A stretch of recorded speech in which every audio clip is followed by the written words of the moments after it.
Let's begin our session with our prayers to Prabhupada and Lord Krishna.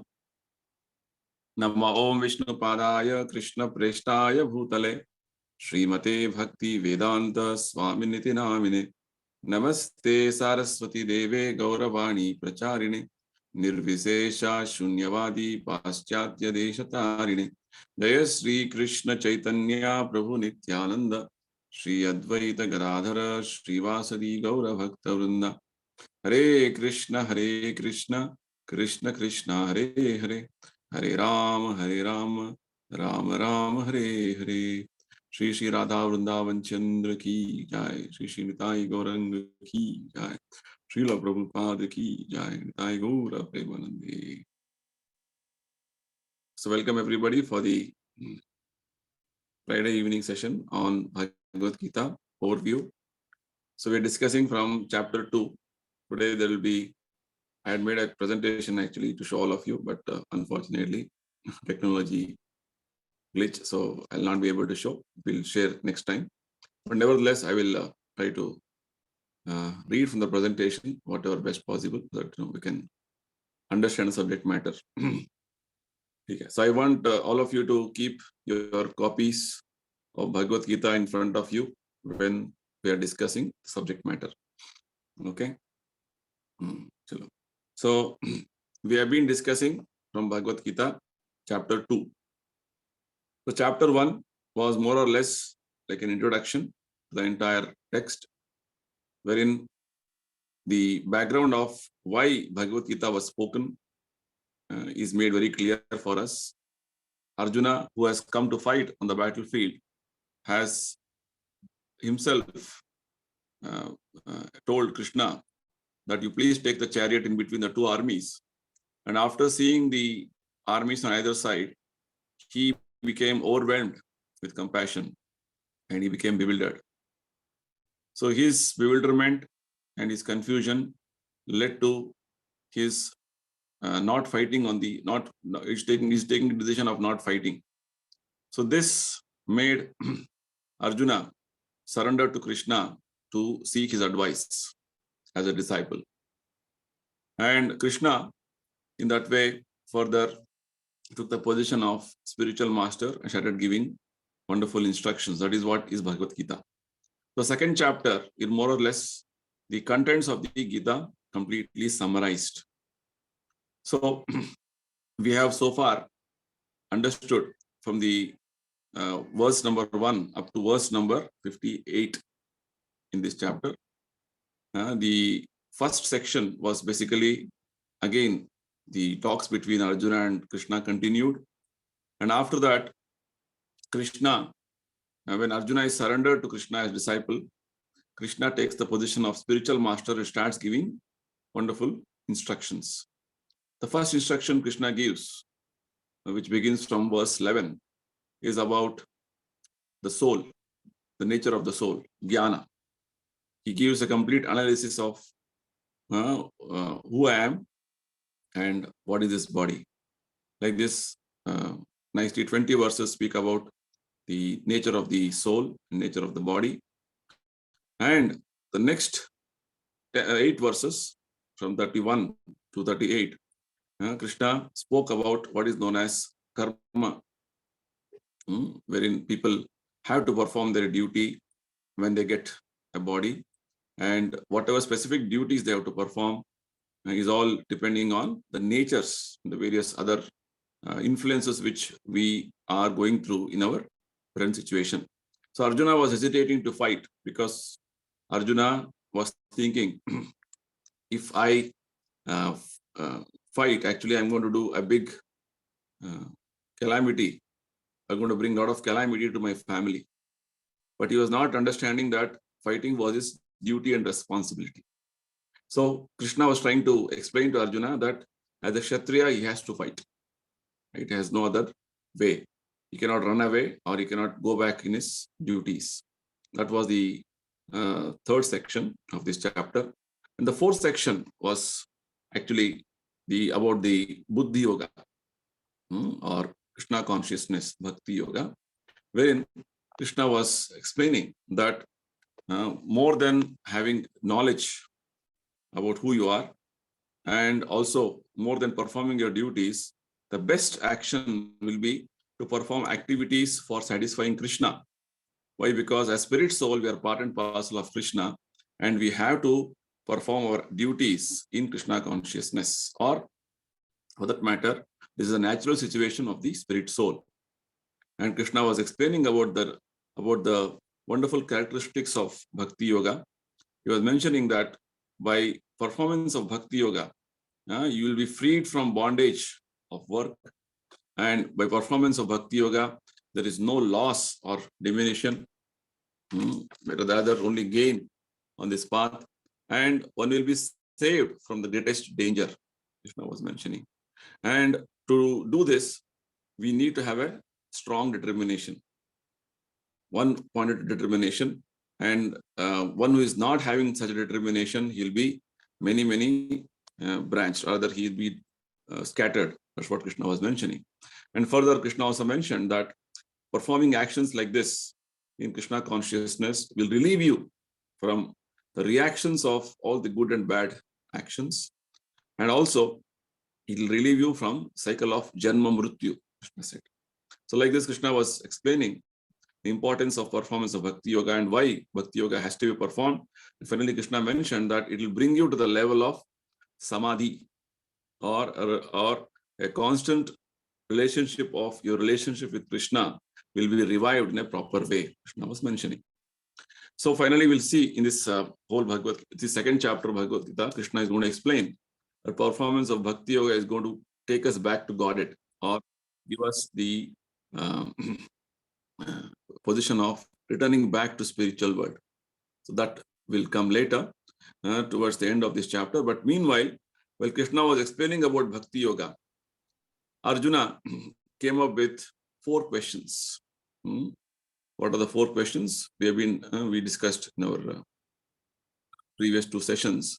So the question of Arjuna was, when you're talking about Bhakti Yoga and coming to the level of Samadhi, stage of Samadhi, Krishna uses this word Samadhi. You'll come to the stage of complete Krishna consciousness, or you become self-realized. Krishna was mentioning.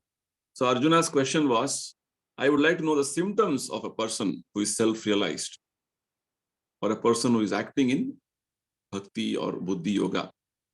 Rather, his question was specifically, who is this Sthita Prajna? Sthita Prajna means one whose intelligence or consciousness is steady. Sthita means steady. Prajna means intelligence or consciousness. Right? Sthita Prajna. So what is called stage of Samadhi. So Arjuna asked 4 questions. This we have discussed in verse number 54. Arjuna's 4 questions were, what are the general symptoms of a person in this platform of Buddhi Yoga, or one who is come to the stage of Samadhi? And secondly, what is the, how does he speak, was the second question, right? And then third question was, how does he sit? The fourth question was, how does he walk? These were the 4 questions. And we discussed 2 questions and the answers also from Krishna in the previous sessions. The first question of what is the general symptom? What is the characteristics of a self-realized person? Which Krishna answers in the verse 55. He says, the general symptom of a person in Krishna consciousness is that he gives up material desire of sense gratification born of mental concoction, Krishna says.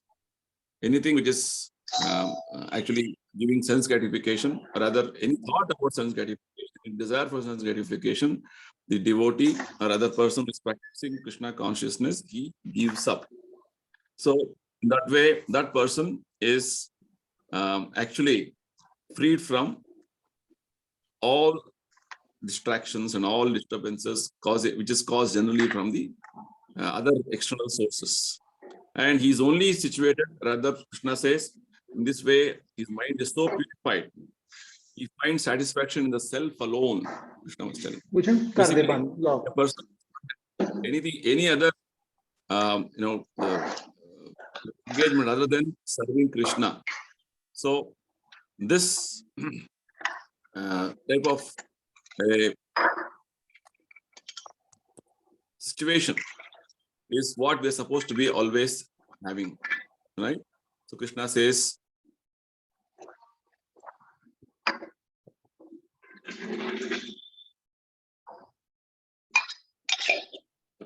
is trying to that a Krishna conscious devotee is that person who actually is not distracted by any sort of material aspects or material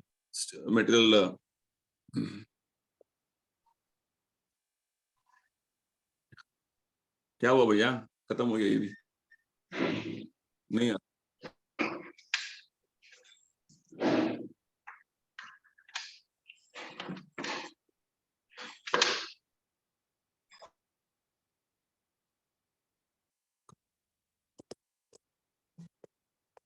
sorry again some technical problem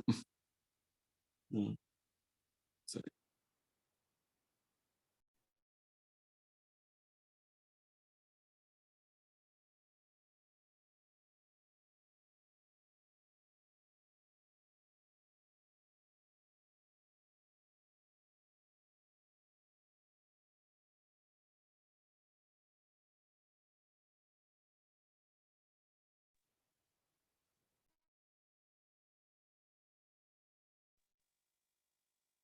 Sorry for the interruption. Okay. So Krishna was answering the first question of Arjuna with regard to general symptom. General symptom is that the devotee has no material desire for sense gratification, or a practitioner, a sadhaka, has no desire for sense gratification. Right? This is the first general way the devotee functions. No other aspiration, no other desire, no other aspect that way. Kya hua?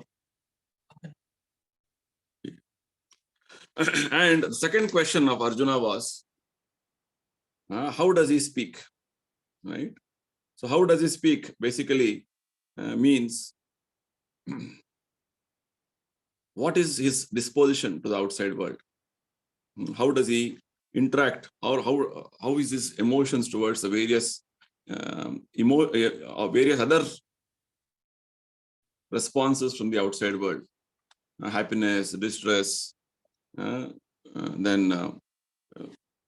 many other situations in the material world. How does he respond? Was the question. How does he speak? Basically means, sometimes, just like, for example, in my case, I can see I am in one sense little distracted because internet is not working. I'm holding a phone and talking to all of you. So I'm not able to properly focus in one sense. But anyway, nevertheless, I will say that I will do my best. So whatever situation it is, a devotee of Krishna will not be distracted or disturbed. That's the point. Krishna says very clearly in verse number 56 and 57 that when there is very, very good situation or happy situation, the devotee is not disturbed. And when there is very happy situation, he will not be elated. Generally, people will become very disturbed or distracted when there is a disturbing situation, agitated. And when there is a happy situation, they will be too elated. So Krishna says, the devotee sees any distress comes, it is basically Krishna's mercy, Krishna's grace. So he's not distracted in that way. And even happiness comes, it is Krishna's mercy again. Everything he takes it as Krishna's mercy and moves forward in his life. And in that way, he's not attached to happiness, rather is not attached to anything for sense gratification. Vita raga bhaya krodha, Krishna says very nicely. He gives up attachment to material things. Generally, people are attached to material things. So the devotee gives up attachment to material things. And he is not afraid of anything with regard to doing service to Krishna. He is very daring, Prabhupada says. He's not having bhaya like outside people. So he's given up bhaya. And he's not angry that the way I have planned, things are not happening. Right? If something is not happening successfully, he's not unhappy. Okay, it's Krishna's desire. I've done my best. I've tried my best. That's how he moves forward. Krishna conscious person is always steady in his determination, Prabhupada says. It is one of the aspects And further, Prabhupada says, in the material world, we are having so many attachments with so many people. So, our family members, our friends, and our so many other community attached, sneha. We got a lot of affection.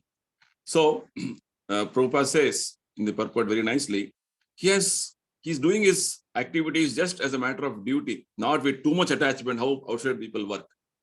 Sarvatra na abhisnehaha. And whatever comes up as a matter of good or bad in the life, he will just take it as Krishna's sanction. Because material life means good and bad both will happen. It's not that always good should happen, bad should not happen. No, whatever comes, he takes it at Krishna's mercy, and he always is fixed in service to Krishna. Krishna says, "Na abhinandati na dvesti." Very nice. Abhinandana. Abhinandana means praise, right? Or somebody is glorifying. That is called abhinandana. He is not behind glorification for himself, nor he is dvesti means envying anybody. That is the nature. So he is equal or equipoised in every situation. That's the point. He is equipoised in happiness, distress. He is not attached to attachment. Rather, he is not attached to sense gratification. He is daring. Even attempts are unsuccessful. He is not angry. You see how wonderful situation it is. A type of disposition. How emotionally you will be reacting to every situation around you. This is the question of Arjuna. How does he speak? Well, let us come to the third question today, and we'll try to understand the answer for the third question. This is covered in verses 58 to 63. So we'll try to understand these verses today. Very nicely Krishna explains. And this section of Bhagavad Gita is very important section from verse 54 up to 72. Because this gives a very significant and important instruction to all of us to follow every moment to moment. As we are discussing, general symptom is what? Anything mentally, emotionally, physically, intellectually, should not have any desire for sense gratification. Specifically, Krishna mentions anything, because desires are generated from our mind. Give up all those desires for sense gratification. And all those sense gratification desires are mental concoctions, Krishna says. So in that way, it is very important that we understand these verses very nicely, with a lot of depth, so that we can try to start practicing them in our day-to-day lives. So let's start with the third question. Answer. What is the third question? Third question is, how does he sit? Who sits? Kimasita, the self-realized person or Krishna conscious person, how does he sit? This basically implies, how does the senses of a Sthita Prajna or the Krishna conscious person are restrained, basically. How is the senses of a Krishna conscious person controlled? And what is his mentality towards various gratification? Because right now our body means senses. Senses are always engaged in sense gratification. Eyes want to say something very beautiful. Ears want to hear nice sound. Tongue want to taste nice food, tasty food. Like this, every sense is demanding so many things every moment. So how does a Krishna conscious person is situated? Asita basically means situated. How is he reacting to the various sense objects is the question. So for which Krishna very nicely answers. He answers in 58 and 59. And further, next three verses, 60 to 63, Krishna, what does he do is, he will further explain how by not following this, there can be a fall down. Very significant. Okay. If you are not following this, you will not be self-realized and you will fall down. Krishna explains. And how you fall down also, Krishna gives a very nice cycle. How people fall down in the material world. Okay. So let's begin the answer with the 58th verse. All of you should refer that verse. Yada samharate chayam kurmonganiva sarvashaha indriyani indriyartebhya tasya prajna pratishtita. So here Krishna is giving the example of one animal. It's very important understanding in scriptures, especially Bhagavad Gita, Bhagavatam. Very simple examples, analogies are given because we are all common people. To understand a subject, spiritual subject matter, which is very elevated and not easy to comprehend, Lord and his pure devotees give us such simple examples which we are very familiar. So here the example of a tortoise is given. Kurma. So kurma, this tortoise, his specific nature of tortoise is that whenever tortoise wants, it can extend its senses, or rather open his hands and legs, and when it doesn't want, it'll again it'll take it back inside its shell, right? So similarly, Krishna gives an example here. Similar, just like a tortoise, whenever it wants, it will open its limbs and takes it back. Similarly, a yogi or a self-realized person is able to withdraw his senses from sense objects, and he uses them only when it is required. Means senses are interacting with sense objects only when it is required. Otherwise, he will withdraw them. In our case, the sense object is there. How do you withdraw? Is the question, right? This will be answered in the next verse. Very, very important, very nice, analysis Krishna gives. So basically, Prabhupada is telling that this is the test of a yogi or a self-realized soul, that he can control his senses according to his plan. Right? A self-realized soul is not that he is engaging in sense gratification whatever way he wants, and is called a self-realized soul. Prabhupada uses two nice terminology in his teachings. He says, people are mostly go Dasa. Go means senses. One who is servant of senses is called go Dasa. Means servant of senses means just trying to meet the demands of the senses always. As I told you, eyes want to see something beautiful, or ears want to hear nice music. Like this, we're all running behind different sense objects. See, every sense has a sense object. It's called Vishaya. So, sense objects, for every sense, we are searching for. So, generally people are Godasas. Godasa means servant of senses. The recommendation given in Bhagavad Gita and Bhagavatam and all scriptures is we have to become Goswami. Goswami means master of the senses. Senses should not dictate you, rather you should dictate the senses what to do. Senses, why are they dictating like this now?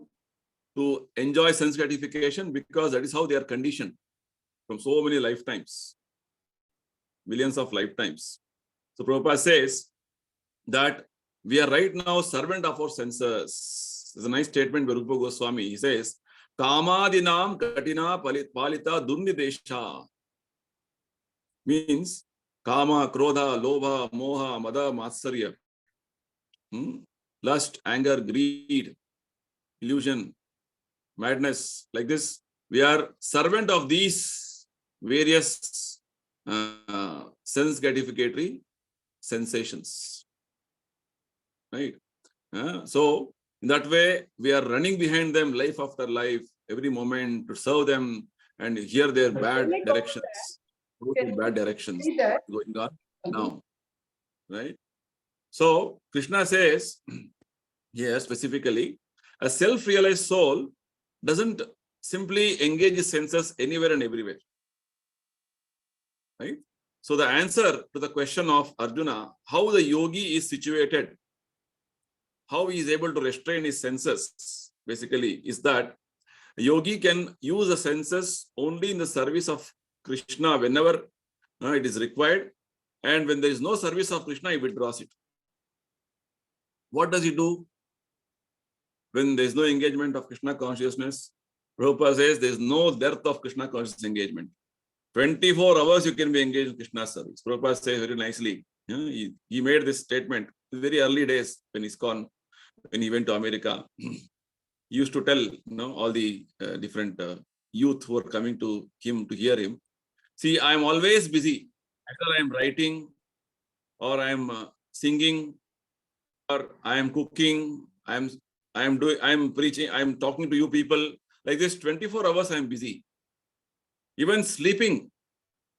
When you sleep, it is not that you are sleeping and you are not doing service to Krishna. It is rejuvenating yourself to do more service to Krishna. Because as a body, yantra requires some rest. So anything we do, it is for Krishna. That's the idea. So that way, the senses are always engaged in Krishna's service means you are acting under the direction of spiritual master. Acting under the direction of Prabhupada in a proper way. Why it is required? Because our senses are compared to venomous serpents. Venomous serpent means lot of venom, lot of poisonous serpents. Poisonous serpent, it said the serpent has its venom in its teeth, right? So from the teeth, the venom goes on generating. And when the venom becomes too much, the serpent mind, it is too much agitated. More venom goes, it is more agitated. And because of which, they want to act very loosely without any restriction. That is the nature of a venomous serpent. Venomous serpent means anybody, anytime it can bite without any reason. That's how our senses are. We've eaten fully, nicely in the house, breakfast. Again, going out, again you feel, I want to drink some coffee. I want to eat something. Like this. Now your ear up full. Even then you want to eat and drink.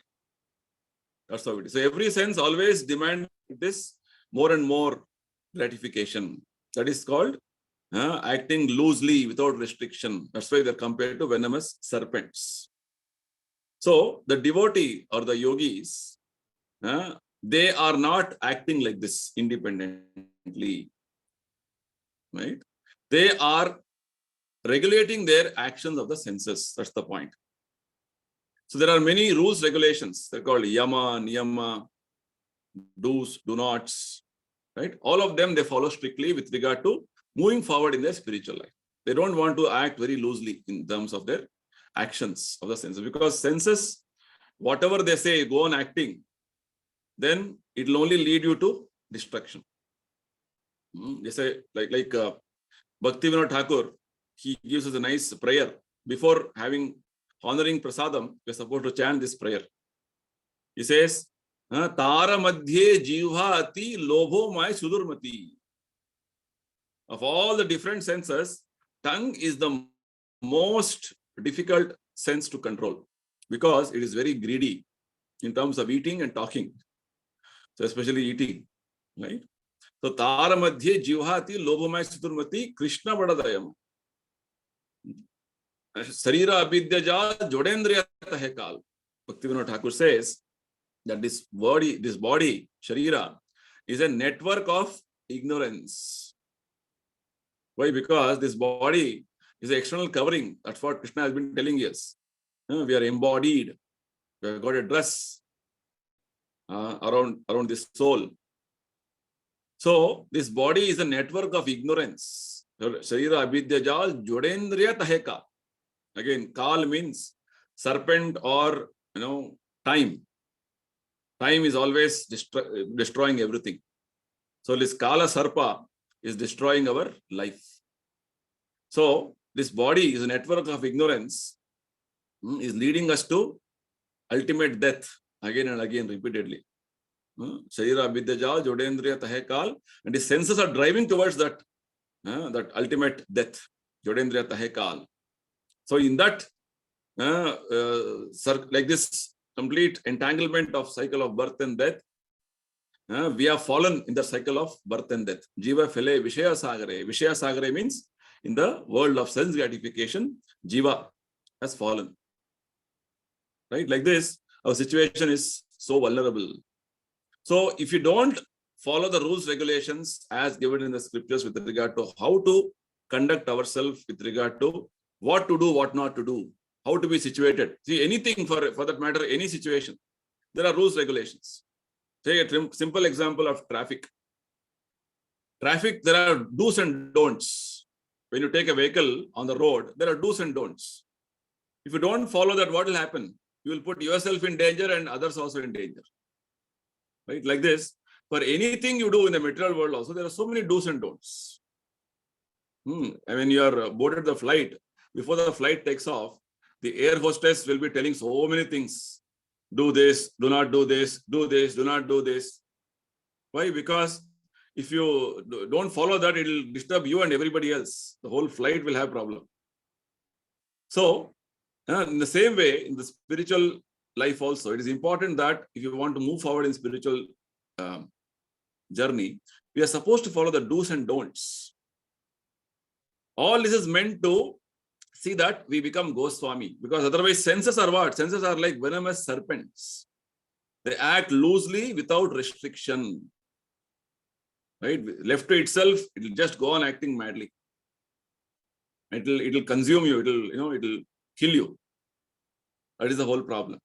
So, Krishna's advice here is, if you can follow the way the tortoise does, when it's required, it will open its limbs or senses. Not required, it will again withdraw. Similarly, the practitioner or a devotee should also do in the similar way. Senses are used for satisfying Krishna only and used for that purpose only. That's what Prabhupada says here. The best example here is tortoise. So similarly, the senses of a Krishna conscious person are used only for some particular purpose in the service of the Lord and withdrawn otherwise. Basically, this example means keep your senses always in Krishna's service, not in sense gratification. That's what it means. As I gave you an example, 24 hours you can be engaged in Krishna's service. Right? Such a wonderful example. So this is the first part of the answer which Krishna gives. How a self-realized person is situated. How is he situated? His senses are not engaged in sense gratification at all. Always it is following the regulations as given by Guru Sadhu Shastra. And he is following the regulations so nicely that his senses are always engaged in Krishna's service. That way he is able to be situated in a proper way, or his senses are restrained properly. Okay. So next question will be with regard to the same aspect of restraining senses. But senses are, sometimes even though I'm restraining or doing Krishna's service, it will agitate you. Krishna will explain about that in the 60th verse. But so Krishna immediately gives an answer with regard to sense enjoyment has been prevalent in our life, body, since so many millions of years. Right? It's going on since many, many millions of lifetimes.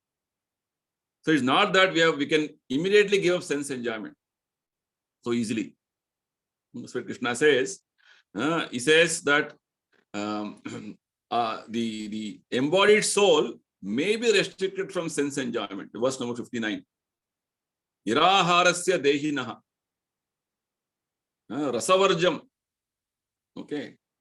You may be given all the do's and don'ts and do this, do not do this.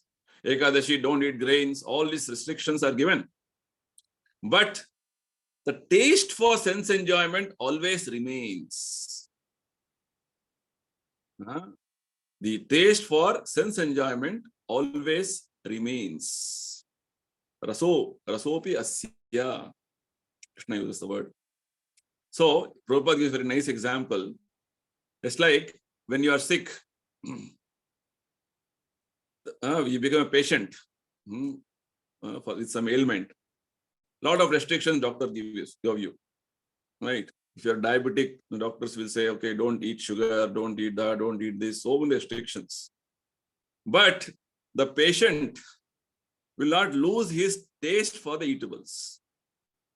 He'll always be hankering. When I will get. Right? Any opportunity, nobody is seeing me. Oh, okay.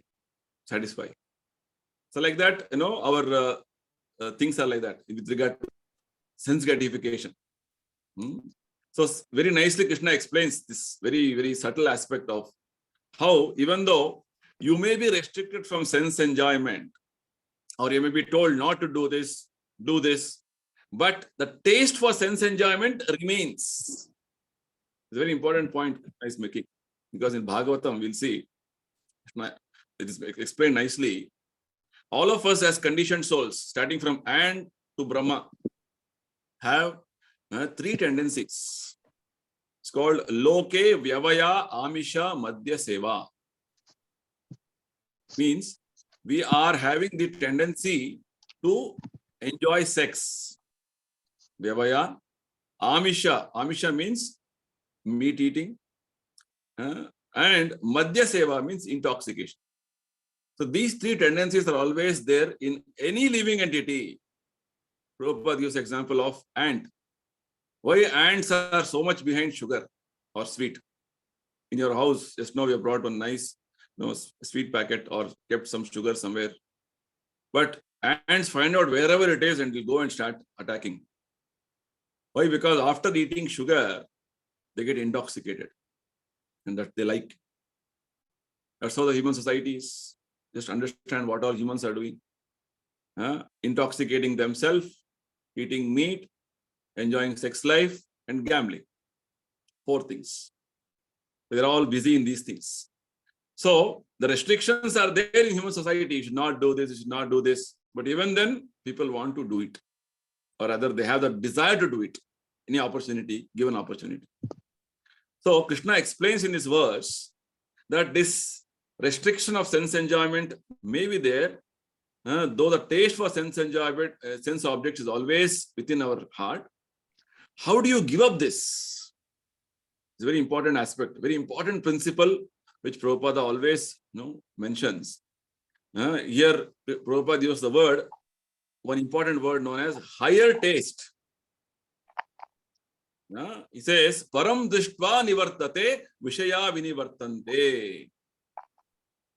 When you have developed a higher taste for Krishna's service, then you can give up sense enjoyment. This is the way you're supposed to be situated, or a highly advanced devotee is situated like this. So Prabhupada begins the purport by telling, unless one is transcendently situated, which means unless you come to the spiritual situation, it's not easy to give up sense enjoyment.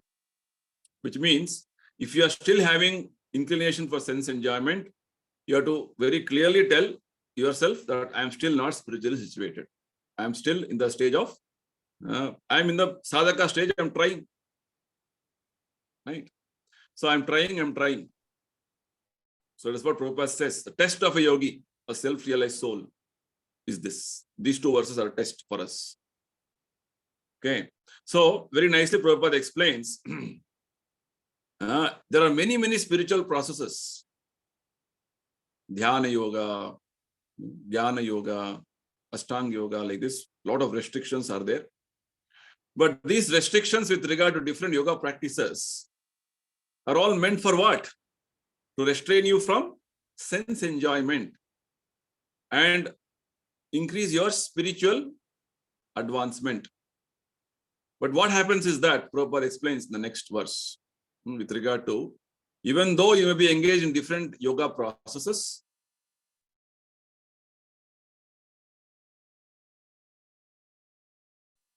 other than Bhakti Yoga, but meant for less Krishna.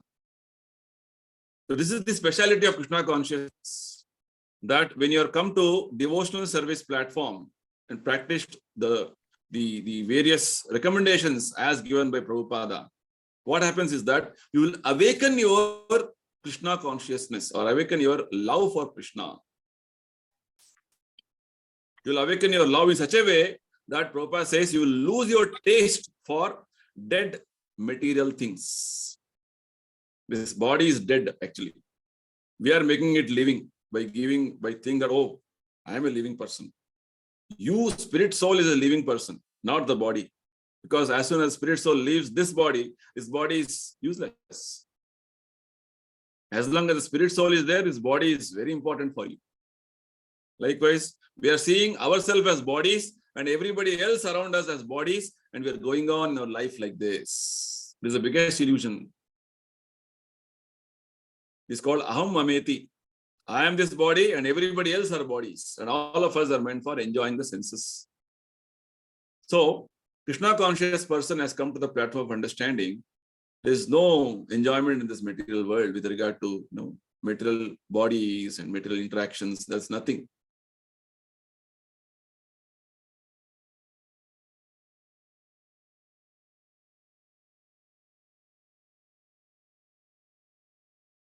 So Krishna conscious person is actually the performing devotional service of offering cooking for Krishna, offering food for Krishna, and trying to engage yourself in as many services as possible. It's like you speak about Bhagavad Gita to other people.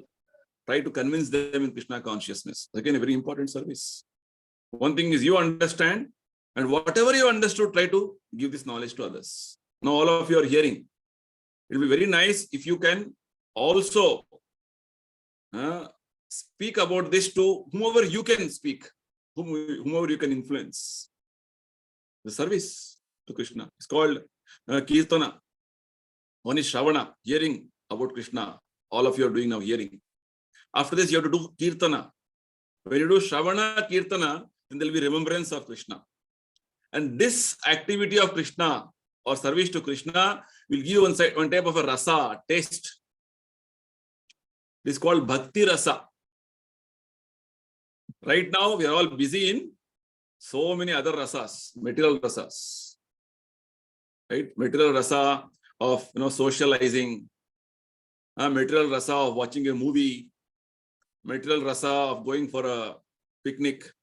This is all Prabhupada says very nicely in one of his teachings. He says they're all not bhakti rasa, they're jada rasas, material rasas. Rasa means taste. You get a taste.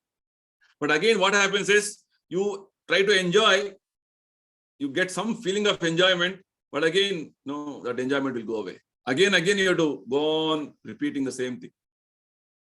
That's why Bhagavatam says, Prahlad Maharaj says, you're repeating, you're chewing the chewed again and again.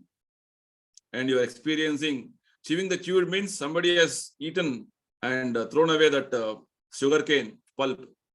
And you go and again, take that again, start chewing. There's no rasa at all in that, no juice. But again, you want to chew the same thing.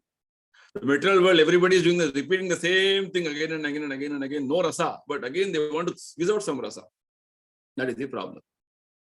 But Krishna Bhakti has so much rasa. Krishna is called Akhila Rasamrita Sindhu.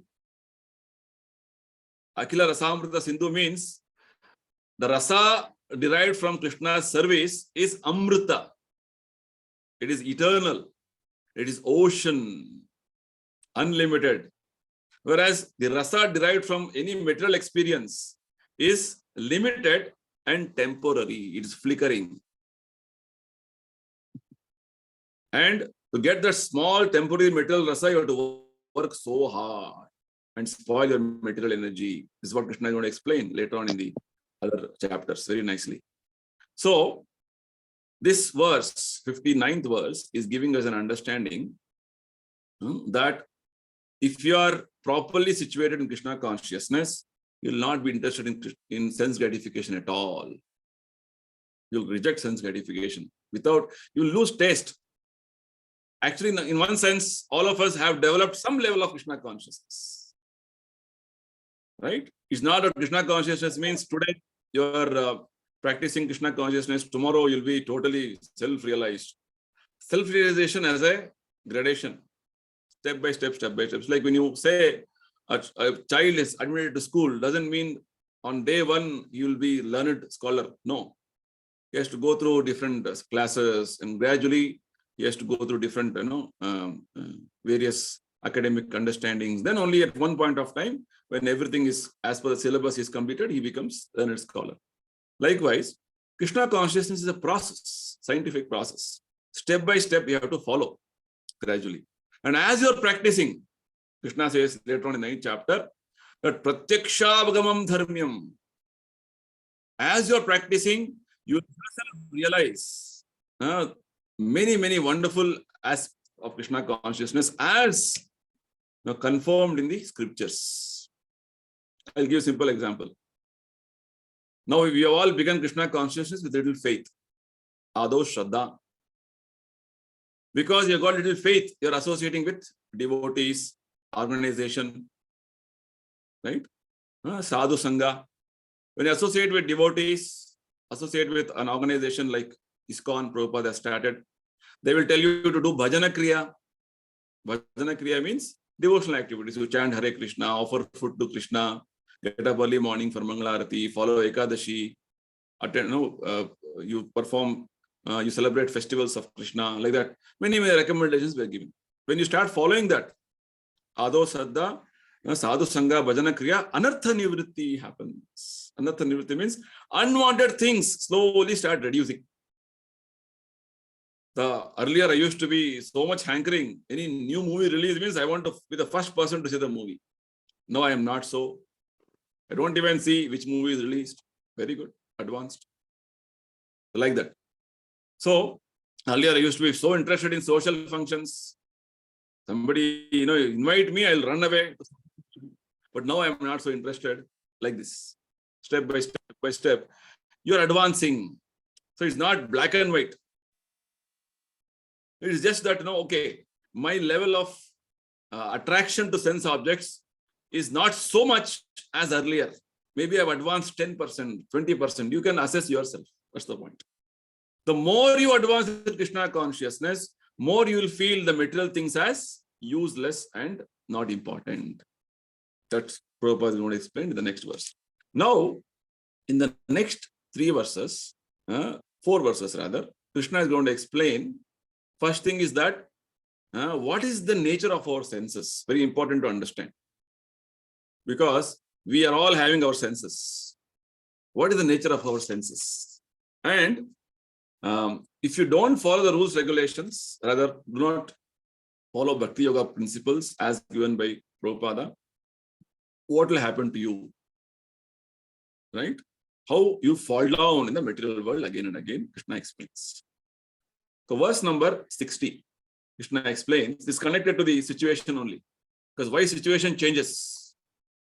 Because our senses are like that. We're conditioned since so many lifetimes. Krishna says, Yatato yapi kaunteya purushasya vipaschitaha indriyani pramathini haranti prasabam manaha. Very important word Krishna uses here. Indriyani pramathini. Pramathini. Pramathini means matta, pramatta. Means they become very easily stimulated, agitated. And they very strongly force you to do some activities. So Prabhupada translates, the senses are strong and impetuous. Impetuous means impulsive, driven by emotions. I like to do it. It's good for me. That's how the modern day society is. Impetuous, impulsive, driven by emotional feelings, not by thoughts, thinking, should I do or not do? No second thought. I want to do it, I will do it. Meri Marji, right? I have right to do it. Like the people, start demanding things. That's how people are thinking. I have right to do anything. I can do anything. And senses are like that actually. That's what is that senses are like that. So it's making you to speak like that. Demanding, very demanding and very forceful, strong. Right? Krishna, later on, Arjuna also accepts this point in 6th chapter. He says, Chanchalam hi mana Krishna pramathi balavadrudam. Pramatha. Pramatha means agitated, very easily agitated. Just like, you hear something about somebody, some rumors, immediately you get agitated. Ooh, me also it happened like that. Agitation. It is flickering. Mind is flickering. Mind is very easily get agitated. And it very strongly takes you to one place, whichever, you don't want, but it will take you, drag you. Dridam. And it is very stubborn, obstinate. It is the nature of the mind. And mind is the controller of all senses. Krishna is telling, mind senses are like this. They are very strong and impetuous. What will happen? They'll forcibly carry away the mind of even a man of discrimination who is endeavoring to control them. So even a very learned person or a very advanced person, he will also fall victim to these senses and the mind. Prabhupada gives examples in the purport. There are many learned sages, philosophers, transcendentalists trying to control the senses, because Krishna is telling control senses is important, otherwise you will not practice spiritually. Any spiritual practice, spiritual discipline means control senses, first point, basic thing. But we see sometimes very learned scholars, philosophers, transcendentalists, they all fall victim, or rather they become susceptible to sense enjoyment. Why? Because mind gets agitated. And the nature of the mind senses, Krishna is explaining. They're very forceful, very strong. They will throw you. Prasabha means by force they throw you. God bless. They will throw you in such a way that you cannot even sustain that throwing. So, example given here is of Vishwamitra Muni, a great sage, perfect yogi, was, actually he was performing great austerities in jungle, forest, controlling his senses and all these things. But when Indra saw that, oh, Vishwamitra Muni will become very strong in power, Indra always envious. So he came, he sent Apsara by name Menaka. And Menaka came and started dancing in front of Vishwamitra Muni. And after that, what happened? Vishwamitra Muni's meditation, yoga practice, Ashtanga yoga practice got disturbed. And he got agitated. And we know the further history what happened. Right? From the combination of Vishwamitra and Menaka, Shakuntala was born. The beautiful Shakuntala was born. Like this, the whole history goes on. So, like this, Prabhupada says, there are many instances in the history of the world wherein even the greatest scholar or the greatest, advanced, learned person, philosophers, everybody are falling victim for sense enjoyment.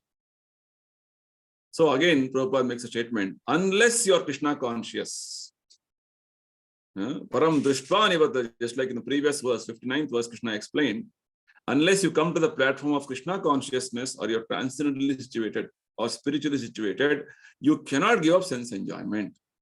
Any other process is only for time being, it looks like you're controlling or you're controlled. But again, sense enjoyment from within agitates you so much that it will again make you fall down.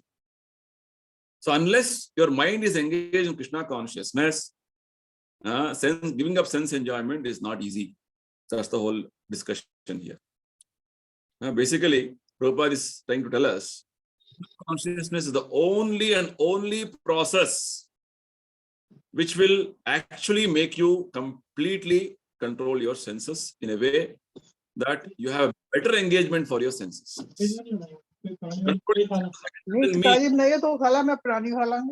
Second doesn't mean that materially, materially you're trying to restrain them in a different way. No. Controlling senses basically means, as Prabhupada explains later on, trying to engage them in Krishna's service. It's like a naughty boy, naughty child. If you try to stop the child will agitate. Unless the child gets a better engagement, he'll be doing nonsense. Prabhupada gives example of his own son when he was Grihastha. He had a 3-year-old son. He was very naughty. Prabhupada used to say, many people used to come and I used to meet and I used to take my son. So they were telling that his son's name was Pacha, nickname.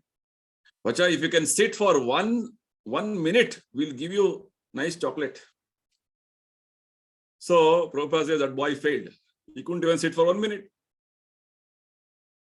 So like that, our mind is like that. Our mind and senses are like that. Anything other than Krishna consciousness will only go on agitating us here, there, here, there.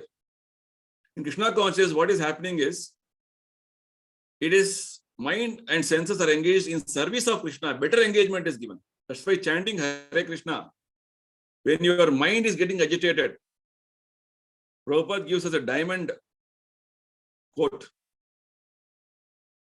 or diamond command he has given us. Because you're chanting Hare Krishna, sometimes mind is too much agitated because of some external reasons and some problem in life. Many things happen in life. Prabhupada says that time you chant Hare Krishna loudly. Let Krishna overtake your whole, Krishna control your mind. Krishna, because in our Krishna conscious process, the whole process is Krishna will control everything. Finally, he is Rishikesha. He's controller of all our senses. So when you are too much agitated or you feel it is difficult to control your mind, you're very agitated you are, then Prabhupada says, sit down in a temple and chant Hare Krishna loudly.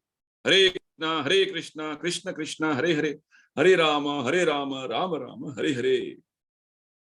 Prabhupada says, this is the way mind has to be controlled. So Krishna consciousness is such a transcendently nice process that automatically, Prabhupada says, that material enjoyment becomes distasteful. Nice example Prabhupada gives. Just like a hungry person, he is so hungry that any simple food you give, he is satisfied by that food. Right? And with every eating, he is feeling satisfaction. Likewise, a Krishna conscious person, he is not satisfied with any material sense enjoyment. He is only satisfied with Krishna consciousness. Because material satisfaction is only illusory. It looks like satisfying. Again, it is going to bring out a lot of agitation in you. That's the whole thing. So very nicely, Prabhupada quotes from one very great devotee by name Yamunacharya. So he says, since my mind has become attached to Krishna's service, Yadavadi Mama Chetaha Krishna Padara Vinde, my mind is attached to Krishna's lotus feet, I'm experiencing newer and newer rasas, newer taste in Krishna's service, so much so that all the old memories of my sense enjoyment, especially of sex life with opposite sex, whenever that thought comes, I become sort of, I become very, my whole existence feels like I'm gone through a very abominable sort of experience. Prabhupada says, whenever I think of sex life with a woman, my face at once turns from it and I spit at the thought. Mukha vikarha shushtu nishtivanam cha.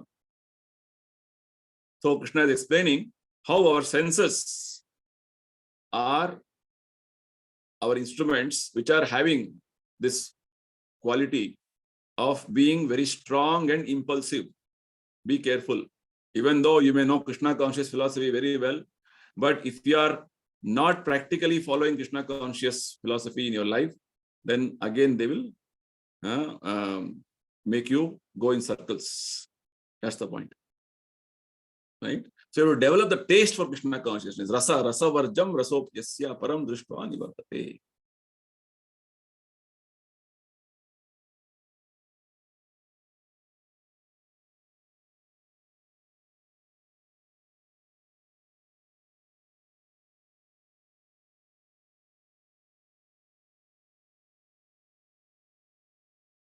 Control your senses. So if you don't control your senses, it will again agitate you. It will so much distract you. So Krishna tells in 61st verse, Tani sarvani karmani mai sanyasya yukta asita matparaha yashehi yasyendriyani tasya prajna pratishtita. So Krishna is telling, you control all your senses. Tani sarvani samyamya. How? By yukta asita. See, asita means how you are situated. How to situate yourself? Matparaha. Matparaha means pure devotional service. If you engage in my pure devotional service, automatically vashehi yasyendriyani, all your senses are controlled, then you are called actually self-situated or self-realized. Just see such a wonderful example Krishna is telling, or other wonderful point Krishna is telling. So to explain this verse, Prabhupada gives the example of Ambarish Maharaj. I request to go through that purport nicely, very nice purport. Prabhupada says, Ambarish Maharaj was a Matpara devotee. Matpara means, Prabhupada translates, in relationship with Krishna only. Anything you do with Krishna only. What is Ambarish Maharaj example? Ambarish Maharaj used to use all his senses in Krishna's service. His mind always was thinking of Krishna's lotus feet. His words, he used to always describe Krishna's glories. His hands used to do mandir marjana, means cleaning of temple. See, he was a king actually, emperor. He was doing all his menial services. And his ears only in hearing about Krishna. Eyes in seeing Krishna's temple, Krishna's darshan. His sense of touch by touching devotees. Means when you are in with devotees, amongst devotees, you touch them. That is actually a great fortune. And his ear, his nose in only smelling the flowers and tulsi offered to Krishna. And his tongue only in tasting Krishna prasadam. Right? And his legs in going to Krishna's temple. In his head in bowing down for Krishna. All his desires only for satisfying Krishna's desires. Just see. All senses. For Krishna says, Tani sarvani samyamya. All senses, if you engage in my service, automatically they are controlled. No other ways, no other method is required. Automatically they are controlled because they got a better engagement, higher engagement. Now, in next two verses, 62 and 63, Krishna explains very nicely, systematically, with regard to how if you don't control the senses, when you are not a devotee of, rather, when your mind is fully absorbed on sense objects, how inevitably you will be dragged down or you will fall down. You will come to illusion. Oh, I am this body. Illusion means I am this body. Senses are for gratifying my senses. How it happens? Very nicely Krishna explains. He says, everything begins with contemplation on sense objects. Contemplation means you have started thinking.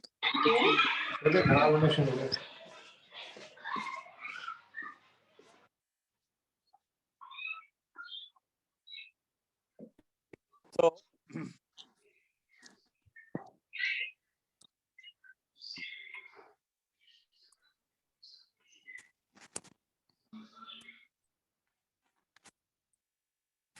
excuse me. So, dhyayato vishayan pumsaha. When you started contemplating on the senses, Vishaya means sense objects. When you're contemplating on sense objects, what happens? You develop attachment for them. Sense object, basically, sense object Prabhupada explains elsewhere. Vishaya means four things for us. Eating, sleeping, mating, defending. All permutation, combination of these four things in different ways. Okay. So when you start contemplating, okay, I want to eat in that restaurant, thought came.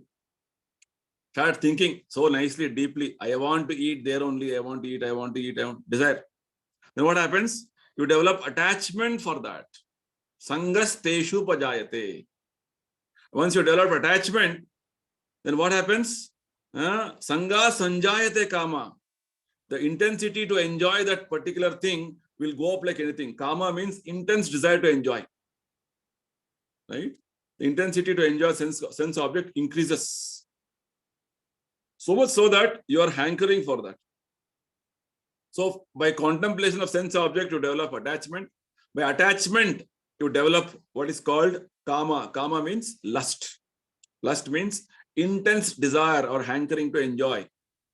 And when the lust increases, what happens? You want to get it somehow. If you get it, I got it, captured it. And you will become greedy and you want more and more. Now Krishna is taking another step. If you don't get what you're desiring strongly, what happens? I desire, and you develop anger. Kamat krodho vijayate. And when the anger like this comes, what happens next? Krishna explains. Krodhat bhavati sammoha. From anger, there is delusion. Delusion means you can't identify what is correct, what is not correct. Right? Delusion. Delusion basically is one more nice word Krishna Prabhupada uses. It's complete illusion. You don't know what is what. It's like, in North India, generally, we have this winter time, sometimes this foggy weather. Very deluding. We don't know whether vehicle is coming in the front or not. Somebody is coming from behind. Because it's all very, weather is very foggy. Like that. Deluding. So, your intelligence is clouded. You can't know what is correct, what is wrong, what is right, all these things. From anger, delusion arises. Sammoha. Sammoha smriti vibramaha. Smriti vibramaha means your memory is bewildered. You have learned so many good things. This is correct, this is wrong, this is right, this is not right. All that is lost. Memory is bewildered. All the good things you have learned is lost. See how step by step Krishna explains. Sammoha smriti vibramaha.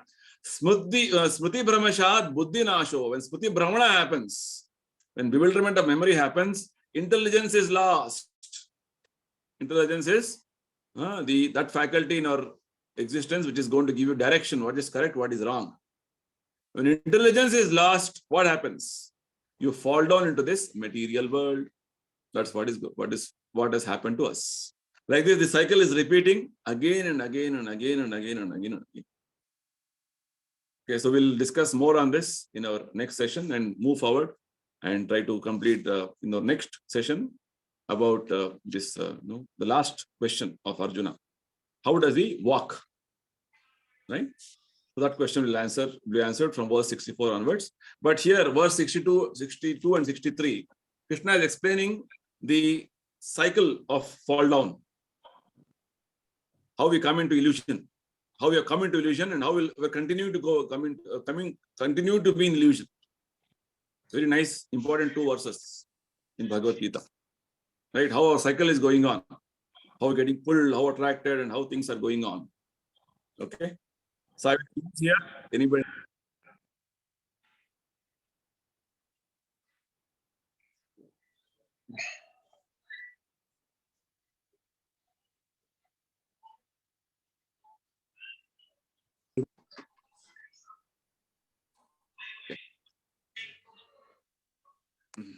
Okay, any questions or any clarifications, or will we close?